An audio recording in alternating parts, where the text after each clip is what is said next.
arudi lakini nimekwama. Huku Salome ni kilio tu. Wilson amemposti bibie Angela. Salome anasema imekwaje tena, tafadhali usiniache jamani. Jamaa akasema tu nikujulishe na namba hiyo usipige tena.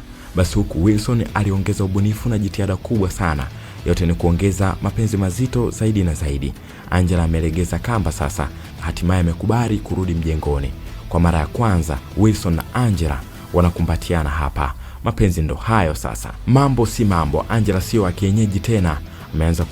Ameanza kupewa treatment za kishua, mix out kama hizo. Basi bana, hatimaye ndio hivyo, yule alianza kuwa mfanyakazi wa ndani leo kawa mke, na Salome ambaye alimtukana sana bibia Angela leo yupo juu ya mawe. Na movie yetu unakuwa mwisho hapo, mwisho mzuri kabisa wa penzi la Wilson na Angela. Subscribe channel yetu kwa movie kali zaidi kila siku.